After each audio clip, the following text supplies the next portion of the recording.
Gravando. Gente, que a paz de Jesus, o Divino Mestre, fique entre nós, que Jesus, que é o nosso modelo e guia, Deus, que é o nosso Pai, possa nos envolver sempre, ou melhor, que nós possamos sentir o envolvimento deles sempre, e que nós possamos, nessa prece, vibração, vibrar por todo o planeta Terra, em especial a todos os governantes de cada país, de cada país, para que eles tenham mais misericórdia do povo, da nação, principalmente os países que se encontram em guerra, que a nossa prece e vibração possa levar um pouco de alento, de força, fé e coragem para aqueles corações que se encontram entristecidos diante de tantas perdas, de perdas de entes queridos, de perdas materiais.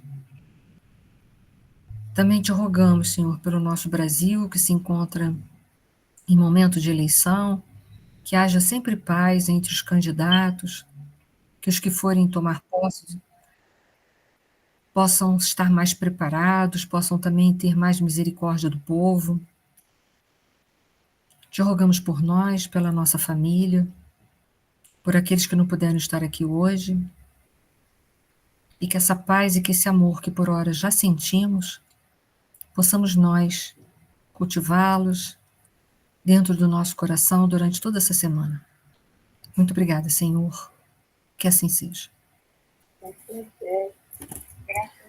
Ai, gente, vamos lá então. Hoje a gente vai estar dando sequência, hoje a gente vai fazer o capítulo 4, que é intitulado Numa Cidade Estranha. E aqueles que leram esse capítulo devem ter ficado bem, assim, estarrecidos com a diferença dessa colônia purgatorial, e da forma com que ela é organizada, da forma com que a gente conhece as colônias que têm organização, têm uma estética, têm uma boa aparência, uma boa vibração. E essa colônia purgatorial é o avesso de tudo isso, é a antítese de tudo isso que a gente conhece. Se a gente for pensar na colônia espiritual nosso lar, a gente vai ver que essa colônia purgatorial é a antítese verdadeiramente. Mas a gente não pode esquecer que todos os umbrais são formações nossas, porque nós somos intitulados por André Luiz como co-criadores em plano menor. Esse é o nosso potencial, esse é o nosso potencial de criação. É claro que, em essência, nós temos potenciais para coisas muito melhores, como, por exemplo, o nosso lar, que foi a colônia mais detalhada que a gente tem. Mas, às vezes, por não nos moralizarmos, que é o que está faltando na humanidade, enquanto a gente não se humanizar de verdade, porque, apesar de sermos intitulados seres humanos, mas nós estamos bem atrasados em questões de humanidade. Muitas vezes, alguns animais dão lições de nobrezas muito maiores do que as nossas.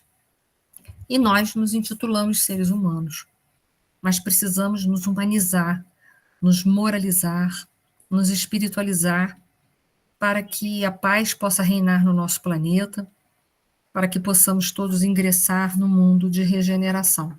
Que, com certeza, se eu tivesse que definir o mundo de regeneração numa única palavra, eu poderia defini-la como um mundo da generosidade. Se eu pudesse resumir o mundo de regeneração numa única palavra, eu diria que a generosidade, ela representa muito bem o que todos nós precisamos ter, porque na generosidade está embutida a caridade, a misericórdia, a brandura, a paciência, a resignação. Então, vamos lá. Vamos ver o que nos aguarda hoje de ensinamentos novos. Eles estavam postos ou instituições de socorristas, né? Eu quero rever isso aqui, que a gente já teve esse esclarecimento em outras obras de André Luiz, mas eles estavam, após travessia de várias regiões, em descida, Com escalas por diversos postos e instituições socorristas, penetramos vastos domínios da sombra. Então, antes deles entrarem nessa cidade estranha, eles passaram por vários postos e instituições socorristas. É importante a gente relembrar assuntos que a gente já estudou nas outras obras de André Luiz, que posto de auxílio ou instituições socorristas, eles estão sempre ligados a uma colônia espiritual. Sempre. São pequenos postos de assistência onde os espíritos daquela localidade recebem o primeiro socorro, se restabelecem e, quando estão em condições, regressam novamente à colônia espiritual de origem, aquela que eles vieram antes de reencarnar, e lá então se preparam para novas reencarnações. Quando erram muito, ficam nesses postos, nessas instituições socorristas, são preparados da melhor maneira possível e reencarnam dali mesmo. Toda a sua reencarnação, é claro, sempre a reencarnação, ela é preparada por um espírito superior em outras esferas, em esferas acima desses postos, que preparam a toda a encarnação daqueles espíritos, porque por que tem que ter tanto preparo e tanto planejamento? Porque as reencarnações, elas foram feitas para dar certo. Quando elas não dão certo, é porque a gente é que insistiu no erro. Mas tudo que a gente veio passar aqui de provas, de expiações, a gente estava preparado para passar por aquelas provas e por aquelas expiações. Se viemos a falir em algum momento, falimos porque não usamos da força que em potencial tínhamos para vencer as tentações. Mas Deus não coloca fardo mais pesado do que os nossos ombros possam suportar. Portanto, Deus não nos dá provas e expiações que nós não temos condições de equacionar, senão Deus não seria misericordioso, seria um carrasco. Ok? Então, só para lembrar, e nesse gráfico aqui ao lado, para a gente lembrar daquelas, né, zonas espirituais que estão em volta da Terra, que a gente vai ver que na crosta terrestre é onde nós vivemos, nós temos logo, né, na crosta terrestre vão ficar as trevas, é onde a gente vive, também situa as trevas. Depois nós temos um umbral grosso, umbral médio, umbral fino, que não saiu ali, mas é um umbral fino, onde está localizado aqui, ó, a cidade, a colônia espiritual, nosso lar. Acima dessas zonas umbralinas, nós vamos encontrar verdadeiras regiões, como a de arte em geral, ou cultura e ciência, que ali se localizam espíritos que têm as funções de dirigir esses departamentos nessas regiões espirituais, mandando as suas coordenadas para os devidos missionários ou espíritos responsáveis aqui na Terra. Temos o amor fraterno universal, as diretrizes, de uma forma geral, do planeta, a abóbada estelar, né? E a gente não pode esquecer que o umbral começa na crosta terrestre e vai até o umbral fino. Dali para cima são zonas de administração, zonas de espíritos superiores, de espíritos que estão encarregados da arte, da ciência, da cultura, da direção espiritual do nosso planeta. Ok? Então, a gente vê que quanto mais afastado da Terra, mais os fluidos são quintessenciados, mais os fluidos são imponderáveis, mais os fluidos são sutis, e quanto mais perto da crosta terrestre, mais os fluidos são pesados. Por isso que as trevas, que é o que esse livro vai descrever, do princípio, meio até o fim, ela fica aqui, ó, na crosta terrestre, que é onde nós vivemos, e nós dividimos, né, em forma de dimensões, com os irmãos que se encontram nessa dimensão chamada treva. Ok? Foi? Isso era mais um resumo daquilo que a gente já tinha feito outrora, né? A gente vai ver que essa colônia, né, purgatorial, ela tem umas características bem estranhas e até sombrias, né? Eles descrevem lá, claridade solar jazia diferenciada, ou seja, quase a luz não penetra nessa região. Tamanho é um nevoeiro, tamanha são as sombras, o que circundam, né? É tudo tão espesso que a luz não chega lá. Como é que é a coloração? É um fumo cinzento cobriu o céu em todas as suas extensões. Então, o céu era cinzento, né? A volitação fácil se fizer impossível. Por quê? Porque a densidade do perispírito teve que também ser modificada e também nesse lugar. É tudo tão pesado que fica difícil o deslocamento. Imagina a gente assim, ó, para a gente fazer uma comparação, como o meio interfere. Vamos imaginar que a gente está dentro de uma piscina caminhando, a gente tem uma certa resistência pela água se a gente estiver caminhando, não tem? Imagina se essa piscina não fosse água, mas fosse uma mistura bem significativa de barro. A gente teria essa água barrosa, a gente teria barrenta, né? A gente teria mais dificuldade para se deslocar? O que vocês acham? Sim, porque a densidade dessa água aumentou, ela está mais densa. Então, o meio ambiente ali era tão denso que dificultava eles, mas eles também fizeram uma adaptação ao perispírito, que a gente sabe. Que à medida em que vai descendo, eles foram adaptando o perispírito deles. Por quê? Porque eles também queriam se fazer visíveis. Isso era importante. Tá bom? E aí a gente vai ter alguns dados curiosos que nós vamos fazer uma reflexão. Ele narra que a vegetação exibia aspecto sinistro e angustiado. As árvores não se vestiam de folhagem farta e os galhos, quase secos, davam a ideia de braços erguidos em súplicas dolorosas. E aí eu coloquei ali uma interrogação, uma reflexão para a gente. Seriam realmente plantas e árvores ou seriam ideoplastias nesse lugar? Então nós vamos buscar uma resposta num outro livro do André Luiz, que é o Evolução em Dois Mundos, capítulo 13, intitulado Alma e Fluidos, no item intitulado Vida da Espiritualidade.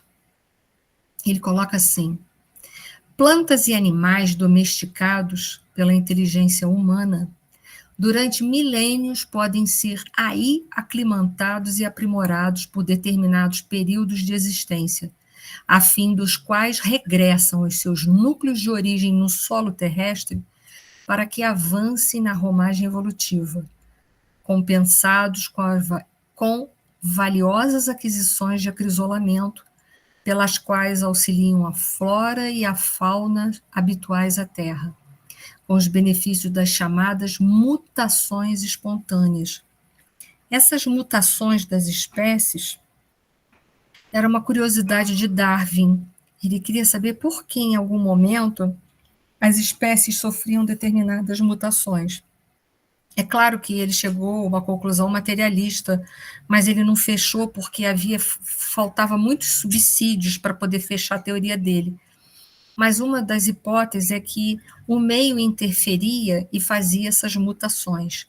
Mas ele sabia que tinha que ter algo mais do que isso, mas ele não sabia o que era.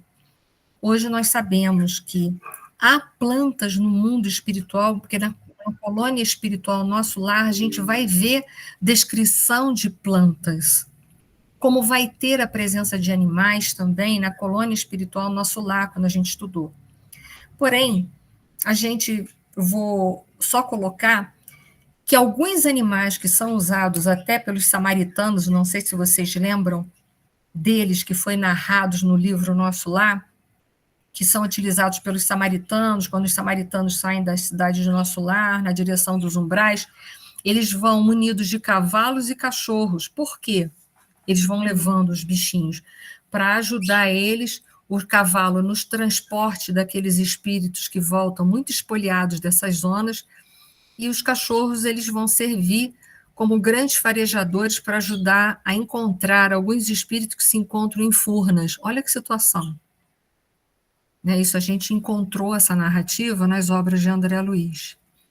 E plantas existem na cidade de Nosso Lar, mas aí vamos ver aqui alguns detalhes para a gente descobrir se nessa região, quando eles detalham, se é a presença de animais de verdade ou de plantas de verdade. Os animais que se encontram na cidade de Nosso Lar, eles são tutelados, todos eles têm um tutor. Por quê? Porque como os animais não têm pensamento contínuo, é preciso que o tutor o mantenha ali, senão ele não tem condições de ficar, porque ele não tem pensamento contínuo. Então, ele não tem como manter sempre o perispírito dele naquela continuidade, ali naquela ambiência. Ele precisa de um tutor que o dirija. E André Luiz, então, voltando à evolução em dois mundos, ele fala assim: as plantas, pela configuração celular mais simples, atendem no plano extrafísico, ou seja, nas colônias espirituais, a reprodução limitada. Então, elas não se reproduzem ao bel prazer, mas limitadamente. Aí deixando descendentes que mais tarde envolvem também a leira do homem comum, favorecendo, porém, de maneira espontânea, a solução de diferentes problemas que lhe dizem respeito, sem exigir maior sacrifício dos habitantes em sua conservação. Então, olha que interessante, algumas plantas no mundo espiritual vão sofrer algumas determinadas mutações genéticas que depois serão levadas para o solo terrestre e vão formatar, né, nas espécies semelhantes delas, né, de referência, algumas características diferenciadas. Então, as plantas que se encontram no mundo espiritual sofrem essas mudanças e depois, ao voltar para o planeta Terra, olha que interessante essas informações, elas levam essas informações para a Terra, para o solo, e vão imprimir essas mudanças. Olha quanta informação interessante, né? As plantas também vão sofrer essa ida e essa volta. E os animais da mesma maneira. Mas a nossa pergunta aqui, a gente sabe que isso dentro de uma colônia espiritual, como o nosso lar, lá eles trabalham em prol ao progresso. Então, as plantas e os animais, eles são trabalhados para depois imprimirem novas características genéticas quando voltam para a Terra. Então, as plantas também passam um período na espiritualidade. Olha que interessante. Informações de André Luiz. Não só os animais, mas as plantas também. O que a gente agora quer saber é se essa descrição desse livro poderiam ser de plantas nessas regiões das trevas ou não. É claro que a gente não tem a resposta, assim, né? Totalmente, mas a gente vai buscar. Como a gente buscou o suicídio, a gente vai. O subsídio lá no livro Evolução em Dois Mundos, a gente vai entender que aquelas plantas ali, elas são ideoplastias, muito mal feitas, porque as plantas, as árvores são retorcidas, né? Os galhos são secos, sem folhas, paisagem é sombria, mas é de conformidade com o nível de consciência, né? Com o nível daquelas consciências, se elas estão abertas ou fechadas para as leis de Deus. Quanto mais fechada para as leis de Deus, mais as nossas criações são rústicas, concordam? Mas serão rústicas. Mas e os animais que eles descrevem ali? Será que os animais são princípios inteligentes, como há em nosso lar? Ou os animais dali são outros tipos de animais, que não são animais? Né? Aí eu vou trazer a explicação para a gente aqui. Ele vai falar assim: aves agoreiras de grande tamanho, de uma espécie que poderá ser situada entre o corvídeo, crocitavam em surdina, semelhando-se a pequenos monstros alados presas ocultas, espiando presas ocultas. Aí nós fomos buscar também, eu esqueci de botar ali, mas a referência é a Evolução em Dois Mundos, tem uma pergunta que é feita lá no livro que fala assim: como explicar os fenômenos de zootropia em que desencarnado assume formas de animais? Desculpa, mas eu vou conferir se isso aqui eu tirei do livro Evolução em Dois Mundos, mas tem lá uma pergunta dessa assim. São as sugestões hipnóticas que provocam essas transformações perispirituais. Então, existem espíritos que sofrem processos, né? Sugestões hipnóticas, e a gente vai ver isso nesse livro, imediatamente se metamorfoseiam, ou seja, perdem a forma do perispírito de humana para um perispírito com formas animalescas. Isso é chamado de zootropia.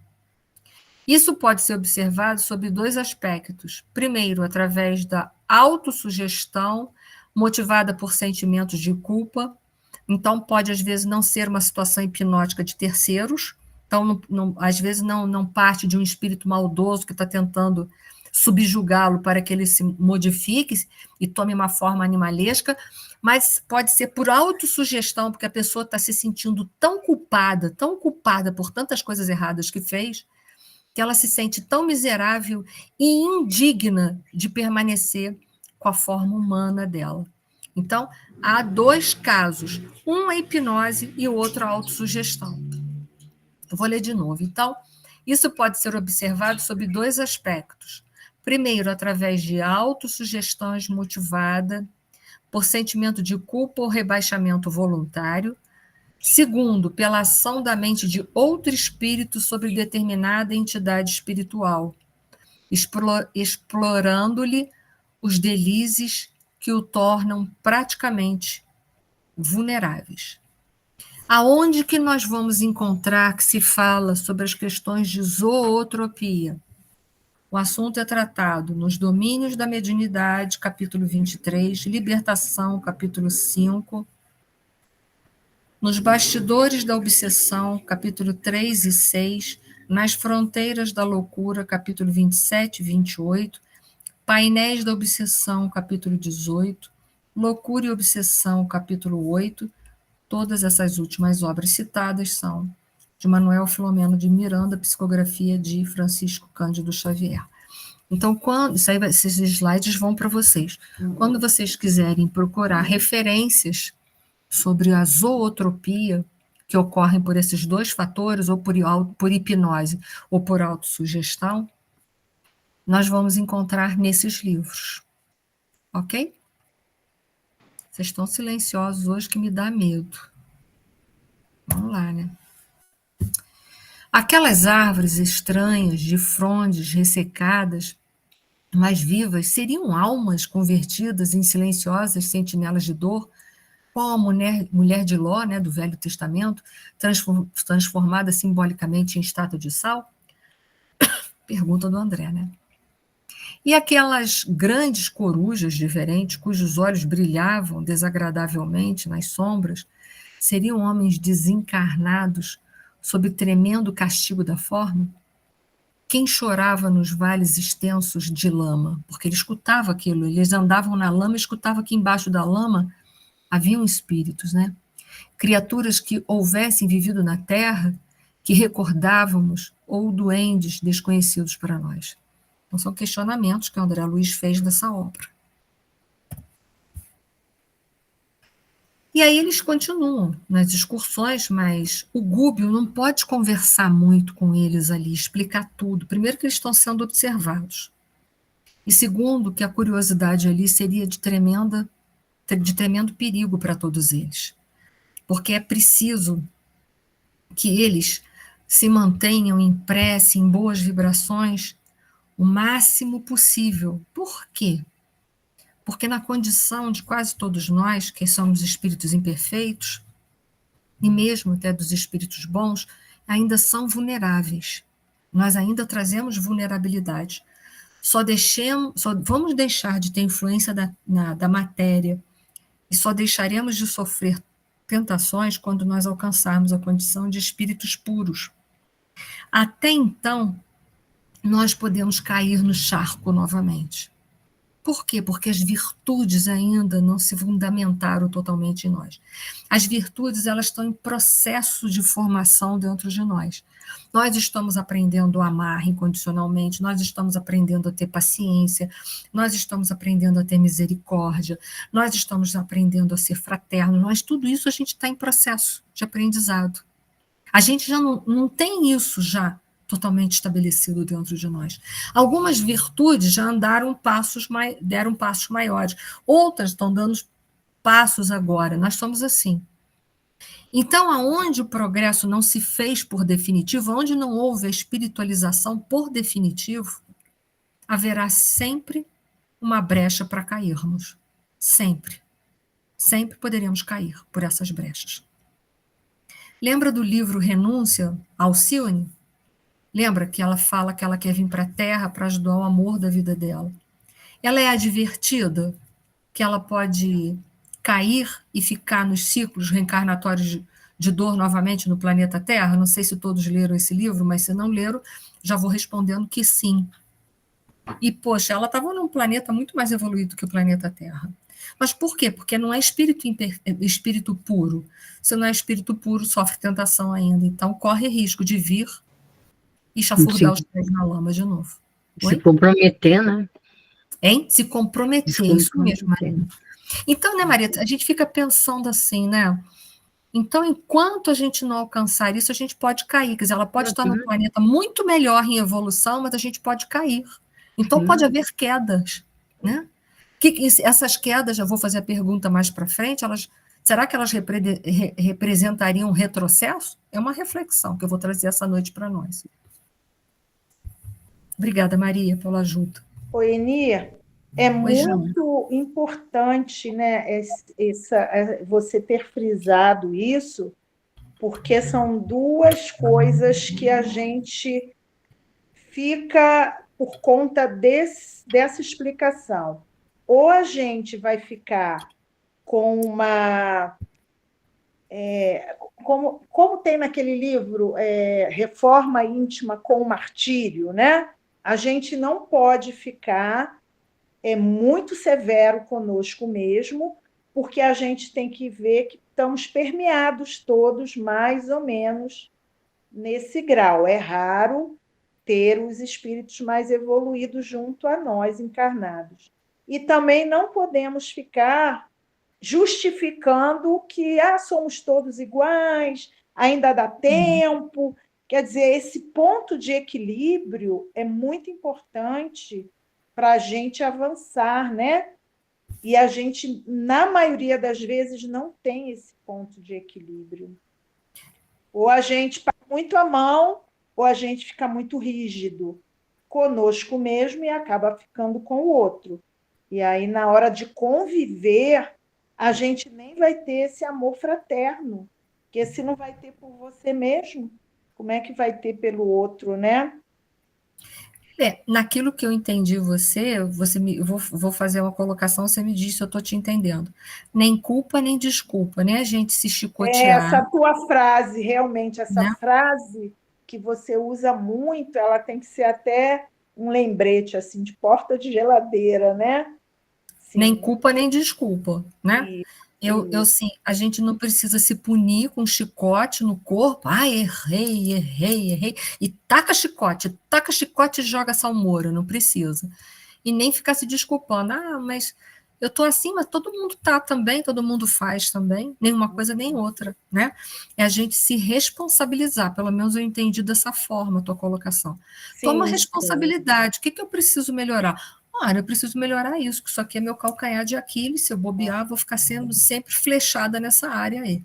Cada um de nós vai ter esse ponto, né? Todos nós temos. Eu não me lembro onde que, às vezes, para se adquirir uma virtude, isso lá bem no tempo que eu comecei a assistir palestra e a ler, não me lembro se foi uma palestra ou se eu li. Para se adquirir uma virtude, às vezes se leva 3 encarnações. Então, ou mais. A gente... a média, mas acredito que se a gente está estudando esse livro das trevas, né, você pode ter um tombo e lá pela culpa até virar um animalzinho desse que nem é animal, né? Você está ali autossugestionado, né? Muito interessante. Vou te levar uma reflexão. Com certeza, todos nós que estamos aqui hoje nessa aula, a gente viveu na época de Jesus. Eu não sei se vocês concordam. Pode ser que a gente nem passou por perto de Jesus naquela época, mas enfim, vivemos. Então, com certeza, pelo menos aí nós temos uns 2000 anos de conhecimento da mensagem do Cristo, não temos?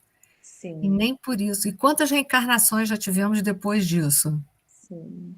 Uma pilha, provavelmente, né? Porque nós estamos falando de 2000 anos. Uma penca de reencarnações. Aí eu pergunto, será que só em 3? Né? Nossa, é. Eu acho que quem falou estava estou traçando um paralelo para a gente pensar. Estava muito otimista quem disse isso, que eu acho que foi uma palestra. Realmente, não é estava que eu estou muito querendo otimista. tirar o otimismo de ninguém, não. Eu estou querendo dizer assim, a gente está construindo, né? Por isso que a gente está aqui hoje. Mas assim, sobe e desce, sobe e desce. É o que a gente vai ver muito nesse livro. Né? A gente alcança, cai, e é isso que eu vou mostrar aqui essa noite também, que a gente tem essas subidas, essas descidas, para a gente refletir sobre isso daqui, né? Que não significa que caiu, retrocedeu exatamente, tá bom? Eu vou explicar isso mais para frente. Tchan, tchan, tchan, tchan. Mistérios para daqui a poucos minutos. Emir, pode falar, Elisa. Não sei para todo mundo, mas para mim, tá? Eu digo assim, o dia que eu cumprir os 10 mandamentos, aí eu estou prontinha para entender o que Jesus veio fazer aqui. Para a gente começar, toda da lei de amor. Eu acho que é quase impossível. Então, assim, eu vou lá e olho o decálogo. O que eu tenho certeza que eu não quero fazer nessa encarnação? Matar. Mas aí eu pergunto para mim mesmo, e se matarem um filho meu? Será que eu mato? Eu vou será fazer que eu não vou matar? É vingança, mas eu não sei se eu vou fazer ou não. Eu só posso dizer que eu cumpro os 10 mandamentos o dia que acontecer. Segui o exemplo de Maria. Mataram o meu filho, mas eu não vou matar mais ninguém, eu nunca mais vou matar ninguém. Então, eu acho que assim, enquanto a gente não conseguir seguir o decálogo certinho, a gente está muito longe de entender o que é amar, né? Que pena, porque depois de 2000 anos eu ainda estou aqui marcando passo. Eu vou te trazer uma caraminhola. Uma vez eu estava estudando o Sermão da Montanha, porque eu gosto muito de falar de Jesus, vocês já sabem, né? E lá Jesus relembra, né, de alguma forma, as leis e os profetas, os 10 mandamentos, né? E tem eu não lembro agora qual é o livro, mas depois eu posso passar para vocês, mas um livro de Emmanuel, que a gente sabe que aquelas 4 obras de Emmanuel, Fonte Viva, Vinha de Luz, né? E Caminho, Verdade e Vida, e qual é o outro? Pão Nosso. Pão Nosso, isso aí. E Fonte Viva, né? Isso, obrigada, Maria me socorreu. Eles falam do Evangelho. E aí eu peguei uma passagem de Emmanuel que estava falando sobre o não matarás, porque essa passagem do Sermão do Monte fala não matarás, não sei o que mais, o que, Jesus falando do Sermão do Monte. E aí Emmanuel acabou comigo, eu pensei assim, olha, dos 10 mandamentos eu posso fazer todos os outros errados, mas o não matarás eu não pratico mais essa vida.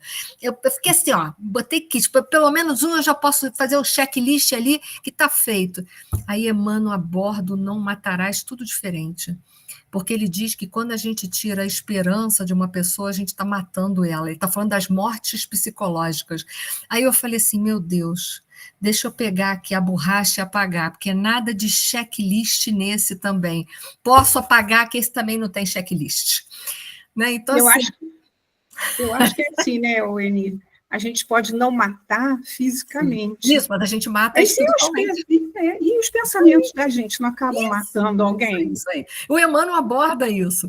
Depois, se eu achar a passagem, eu boto lá no grupo para a gente. Então, Obrigada. Eu falei assim, gente, eu que estava crente, eu estava assim, me achando que eu já tinha feito o checklist no Matarazzo, eu posso. Esse eu posso, que os outros 9 não, mas esse aqui eu já posso.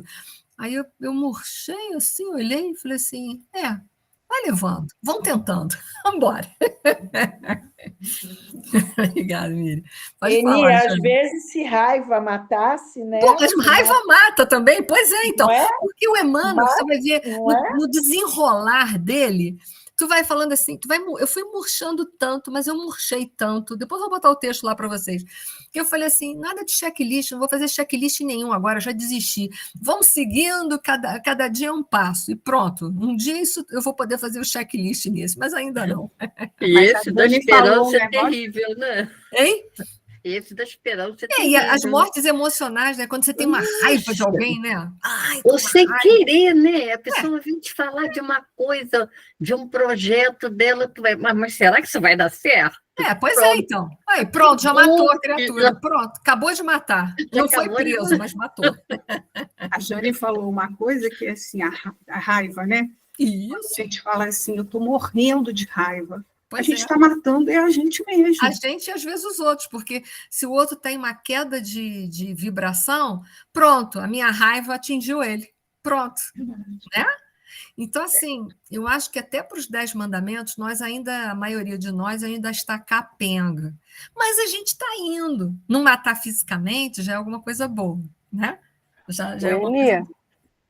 Eli, Pode falar, Loriana. matar uma formiga eu acho que também está dentro desse mandamento, Tá. não matarás. Pois é.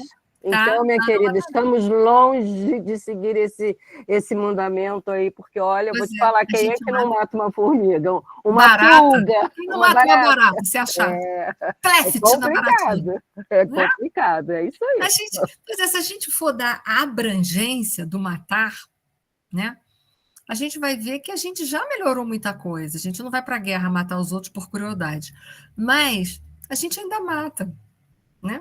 Então, assim, não dá. Eu não pude mais fazer checklist. Eu fiquei acabada. Mas tudo bem, vamos lá. Vamos lá. Aí ele está fazendo as advertências, e aí vamos lá. Nossas organizações. Oi? Eu só queria fazer um comentário aí. Sim.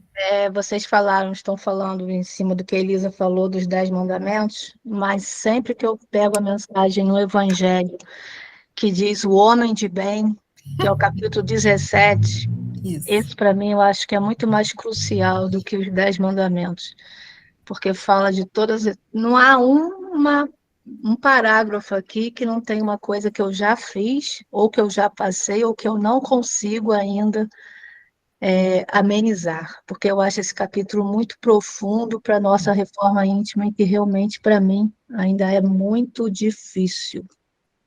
Para você só não, para mim também não, estou dando assim a minha opinião, né? Como a Elisa também falou, mas eu estou dizendo que o homem de bem...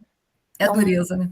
Mas a gente não pode perder o objetivo. Não, claro que não, né? Só estou dizendo que é caminho do nosso processo evolutivo. E ainda bem que a gente tem esse livro, esse capítulo para a gente ali na hora dar uma corrigida nos nossos tanto pensamentos, palavras e atos. A gente já tem freio. Antes a gente andava de ladeira abaixo. Hoje a gente já bota o pé no freio de vez em quando. Então a gente já está bem. Mas aí o Gúbio alertando o Eloy. Falei certo, né, gente? O Eloy e André Luiz, até anotei aqui, não é possível, dessa vez eu errar. Estou anotando.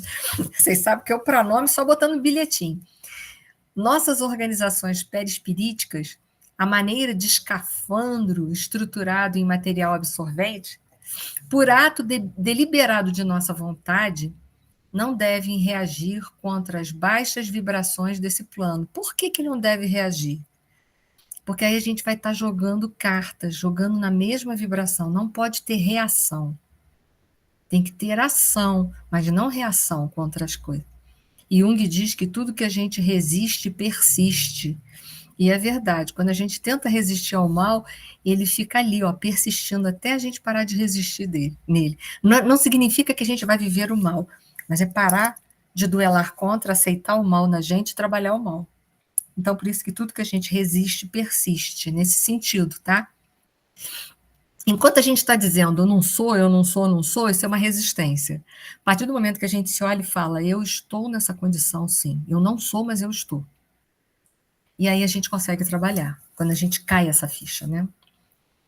Estamos na posição de homens que, por amor, descem a operar no imenso lago de lodo, para socorrer eficientemente os que se adaptaram a ele.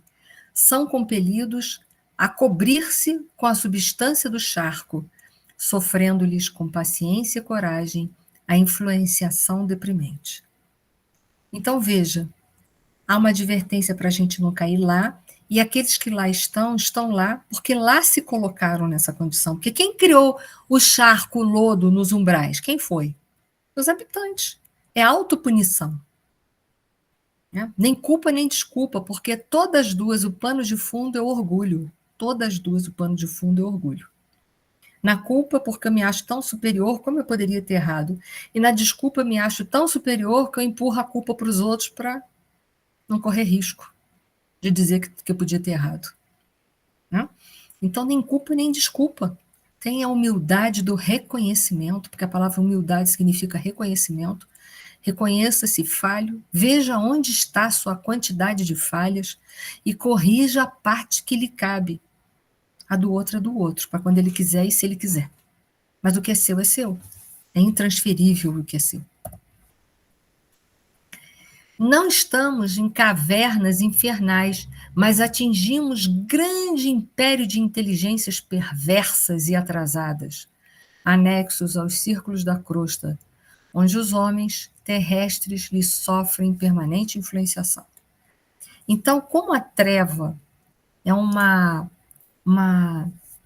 zona espiritual anexa a nós sofremos muita influenciação das trevas, dos trevosos. Então, por isso que o planeta de provas e expiações, uma das suas características é a predominância do mal. Isso está no capítulo 3 do Evangelho segundo o Espiritismo, quando vai falar das características dos tipos de planetas que nós conhecemos, que é de uma forma didática, né? Planeta primitivo, de provas e expiações, de regeneração, ditosos e felizes e celestes. Então, entendam, a característica do nosso planeta ainda é o mal. Mas só tem um mal que eu posso dar conta, é o que habita em mim. O mal dos outros é problema dos outros. Passamos a inalar as substâncias espessas que pairavam em derredor, como se o ar fosse constituído de fluidos viscosos. Era tão pesado que parecia. Elói estirou-se, ofegante, e não obstante experimentar por minha vez asfixiante opressão, busquei padronizar atitudes pela conduta do instrutor, que tolerava a metamorfose, silencioso e palidíssimo. Né? Então, eles estavam adensando mais o perispírito deles, porque eles estavam adentrando numa colônia purgatorial, eles precisavam ser vistos para fazer a tarefa que eles tinham, mas o perispírito tinha que ter aquela estrutura mais grosseira, porque era quase que um disfarce que eles iam tomar para poderem ali estar, executando as tarefas que lhe foram conferidas, que a gente vai ver que não são fáceis. Poder e autoridade são coisas muito diferentes. E aí eles fazem uma série de perguntas para o Gúbio, né, porque ficam assustadiços, né, com aquela situação ali. E há governo estabelecido num reino estranho e sinistro quanto este, indaguei. Como não? Respondeu Gúbio atenciosamente. Como ocorre na esfera carnal, a direção neste domínio é concedida pelos poderes superiores a título precário. Na atualidade, estes grandes empórios de padecimentos regenerativos permanecem dirigidos por uma satrapa de inqualificável impiedade, que aliciou para si próprio o pomposo título de grande juiz, assistido por assessores políticos e religiosos tão frios e perversos quanto ele mesmo. Grande aristocracia de gênios implacáveis, aqui se alinha, senhoreando milhares de mentes preguiçosas e delinquentes. Quanta informação! Então, há pessoas lá com cargos de mando? Sim. Mas os cargos de mando são dados àqueles que têm condições de mandar, condições precárias, mas tem que ser dado a alguém. Aos menos precários, aos mais preparados, entre aspas, mas ainda assim precários. Como aqui na Terra. Os títulos, né, que a gente tem, por exemplo, na área política dos administradores públicos, são dados a eles como uma missão que eles terão que responder.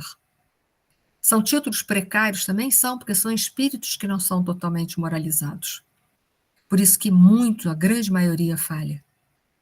Mas lá também precisa de uma certa organização. Também é dado de forma precária por autoridades, olha só, assistidos por assessores políticos e religiosos. O que mais tem nas trevas? Políticos e religiosos. Olha que coisa interessante, olha que coisa interessante. Aos políticos que lhe foram conferido a missão de bem dirigir as localidades, as cidades, os estados e o país, e aos religiosos que lhe foram conferidos ensinar o reino de Deus às criaturas menos experientes. Todos dois falharam por abuso de poder. Ai, ai, ai. Pode falar, Ana. O Eni, quando diz aqui que é concedido pelos poderes superiores... Como é que é? São o quê? Eu não estou te ouvindo direito. Está ouvindo? Estou. Quando diz aqui é concedida pelos poderes superiores, esses títulos, quem são esses poderes superiores? Olha só, você imagina, Ismael, vou dar um exemplo, tá? Ismael é o mentor espiritual do Brasil, não é? Ele tem que enviar aqui espíritos para fazer a administração pública do nosso país? Tem ou não tem? Sim. Tem, ué. E ele vai trabalhar com o que ele tem, não é verdade? Com o que ele tem. Que é o que a gente vê aí todo dia. O que ele tem para trabalhar é o que ele colocou aí para a gente. Todos eles são preparados para fazer o melhor. Mas a grande maioria faz o melhor? Não. Não, não faz. A grande maioria não faz. Vamos ser francos. A grande maioria não faz. Né? É porque é o que tem. É concedido a título de missão. Como é conferido a muitos religiosos a título de missão para que eles venham à Terra e ensinem o reino de Deus para todos nós. Mas o que fazem muitos religiosos? Monopolizam, escravizam os pensamentos humanos. É ou não é? Olha só, Deus, Ana, e os bons espíritos trabalham com o que tem. É o que tem no planeta Terra. É o que tem no planeta Terra. Entendi. Então, e nós também temos os dirigentes de que merecemos. Porque muitas vezes votamos em A, B ou C por interesses pessoais. Ou não nos instruímos o suficiente para escolher os bons políticos para a administração da nossa cidade, do nosso estado, do nosso país. Quantas vezes? Nós também erramos. Não é verdade? Porque temos interesses pessoais, porque o político tal me favoreceu em tal coisa, o outro tal vai me favorecer em outro, vai me arranjar um cargo. Nossa, se ele ganhar, eu estou empregado, tenho um emprego bom à beça. Eles só estão lá porque nós os colocamos, né? Isso aí, né? Nós colocamos. Emília. Porque, eminentemente, só um minutinho, Elisa, nós somos seres políticos. O problema aqui na Terra é que a política se tornou partidária, ex-abriga. Mas políticos? Política faz parte da vida do ser humano. O problema é a política partidária. A gente mata, destrói a amizade por política partidária e o político nem sabe que a gente existe, essa é a verdade. Ele só quer o nosso dinheiro e o nosso voto. E a gente briga por eles. Olha que coisa ridícula, não é? Pode falar, Elisa. Eu vou falar uma coisa que eu não gosto de falar muito no meio espírita, não, mas tem hora que eu fico assim, por que espírita não gosta de falar em política, tá? Eles acham que não se deve comentar política. Alguns são francos a ponto de dizer, dentro da casa espírita não é isso. Mas, por exemplo, como agora no nosso estudo, algumas coisas eu acho que são necessárias dizer, sim. E outra coisa, você tocou num ponto que eu acho que é assim, a vida é um ato político. Acabou. Se você achar que você está fora disso, você está se omitindo. Porque quando você ajuda alguém, você está tendo uma atitude política. Quando você faz qualquer coisa por alguém, caridade, só não põe a palavra, mas é um ato político. Mas o problema é que a gente não pode levar para a tribuna a política partidária. Exatamente. Mas como nem você direita nem esquerda, mas política sim. Porque o problema, eu me recordo que eu passei uma situação muito constrangedora por eu ser palestrante, Uma pessoa queria que eu me posicionasse na tribuna a favor de político X e Y. Eu falei assim, eu não posso. Não tem nada a ver. Não tem nada a ver. Falar de política, sim. Tem até um livro, Conduta Espírita, do André Luiz, que ele vai falar sobre isso. Mas entenda uma coisa, não política partidária. Exatamente. Né? A gente não faz política partidária. A gente não pode ser a favor do ciclano ou beltrano. Mas política a gente pode falar. Sempre vai poder falar de política. Mas não política partidária. Porque é aí que dá as brigas. Muitas casas hoje estão vazias por causa de questões de dirigentes e tarefeiros de casa que se posicionaram diante da plateia. Exatamente. E as casas espíritas esvaziaram e ninguém sabe por que está vazia. Eu sei por quê. Porque não é Desculpe, política, mas eu também acho, eu concordo não com é política partidária, mas você tem que relembrar a sociedade, a história e os comportamentos dos políticos que eles estão tendo agora são reflexos de uma história no passado que precisa ser lembrada hoje. E não é brigar. Só está sendo repetida, né? Não é brigar nem por um lado nem por outro, sabe por quê? Gente, com sinceridade, político bom ainda não nasceu. Não. Não nasceu. Você pensar que Bezerra de Menezes fez parte da política. E não se corrompeu. Não se corrompeu. Hoje, os políticos se corrompem por pouquíssima coisa. Então, entendam, hoje não está valendo a pena brigar por A, B, C, D, E, F, G. Vamos ser sinceros. Vamos hoje jogar com honestidade e lucidez. E quantas amizades se perderam por causa disso? Isso é uma loucura, gente. Isso é uma loucura. Você falou Você falou em Ismael, e eu estou lembrando aqui de um vídeo do André Trigueiro, em que ele fez um seminário sobre o livro Brasil, Pátria do Evangelho e tal, e ele fez a pergunta: será que o Brasil é realmente a pátria do Evangelho, etc, etc? E o Haroldo Dutra se posicionou exatamente falando sobre isso. Você deve conhecer ter visto esse Não, livro. Eu não conheço, mas eu imagino a posição que ele tomou. Exatamente. Que é o lugar perfeito para ser celeiro do Evangelho. Exatamente. Só que, assim, ele falou que Jesus pediu a Ismael que fosse buscar os piores espíritos para reencarnar no Brasil. Isso, a história da Europa veio para cá. É isso aí. Exatamente. E a gente está aqui. Às vezes a gente pergunta, por que eu não nasci na Europa? Não, eu já nasci. Agora eu estou aqui para ver se eu não erro de novo. Pode continuar, Elisa. Pode falar. Aí você fica pensando assim, meu Deus, e a gente não se conscientiza disso, que eu estou aqui com um objetivo muito claro. Disse que Ismael chorava. E o Haroldo Dutra foi tão duro que ele falou assim: as pessoas leem um livro e não conseguem entender o que estão fazendo aqui. Todo o trabalho que Jesus teve e o trabalho que Ismael tem.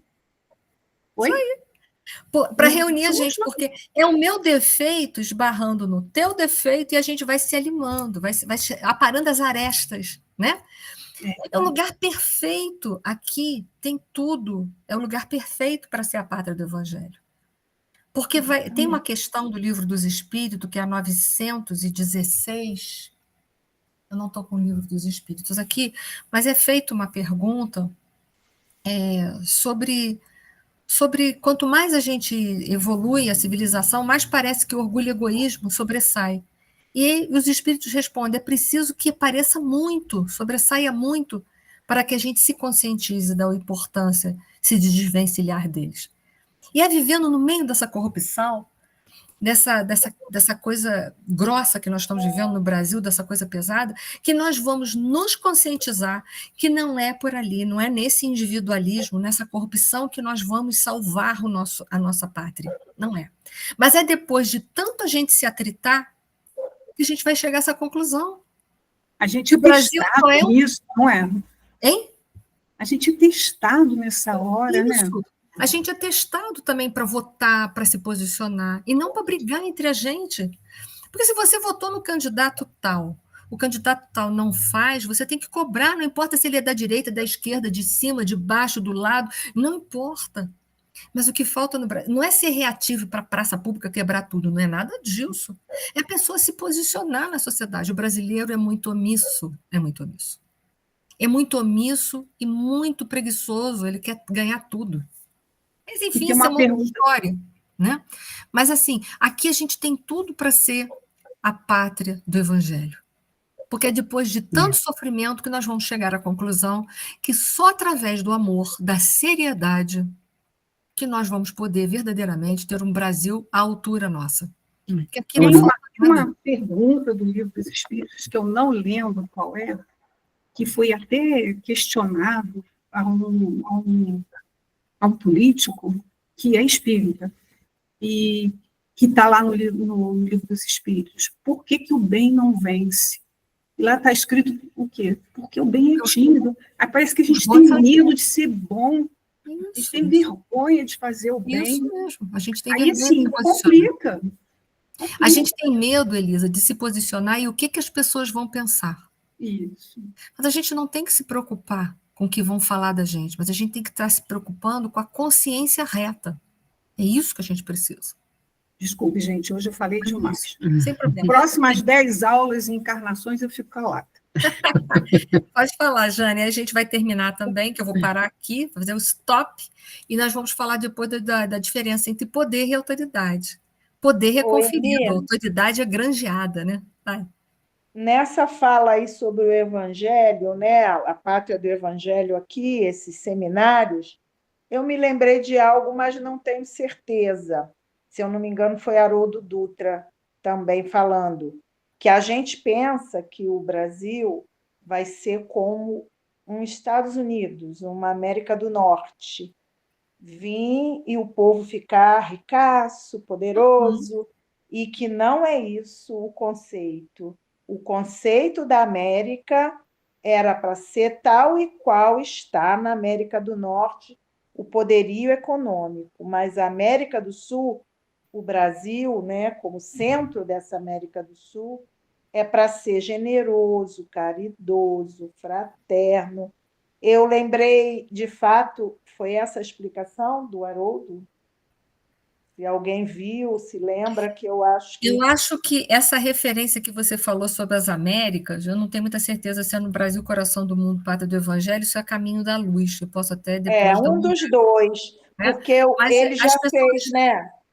Já fez 2 seminários, né, o Haroldo, tanto um quanto o outro. Eu acho que a questão do Brasil não é a gente ter monopólio, né, de riquezas, de nada disso, porque isso é ostentação, mas ser o berço de acolhimento da humanidade, um lugar onde você vai poder encontrar acolhimento e espiritualidade de verdade.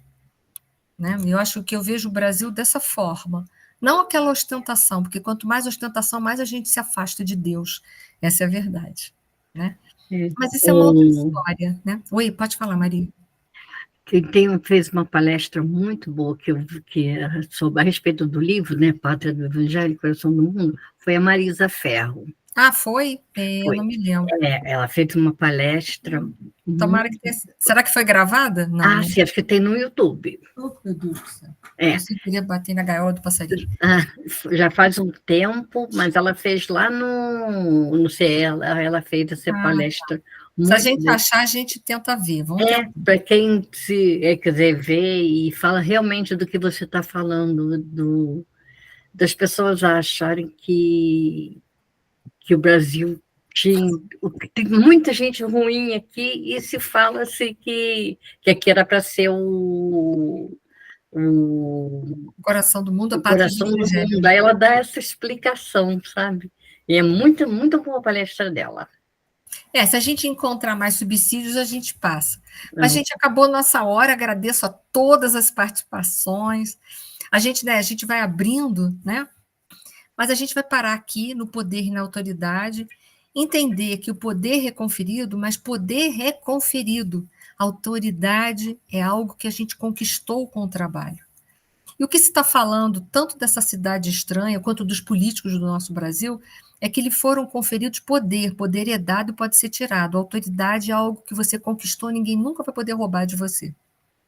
Né? E depois, se alguém quiser me mandar alguma coisa sobre os livros, eu posto lá no grupo do Brasil, Coração do Mundo, Pátria do Evangelho, onde vocês encontrarem. Aí depois eu coloco isso lá no grupo para vocês também. Mas vamos parar aqui, tá? Vamos dar uma pausa aqui para a gente reiniciar isso na próxima oportunidade, tá? Semana que vem não terá aula, mas eu vou botar isso no grupo para todo mundo ficar ciente. Que a paz de Jesus, o Divino Mestre, esteja sempre conosco, nos amparando, nos instruindo e nos unindo de verdade em coração. Muito obrigada a todos. Uma semana de muita paz e luz.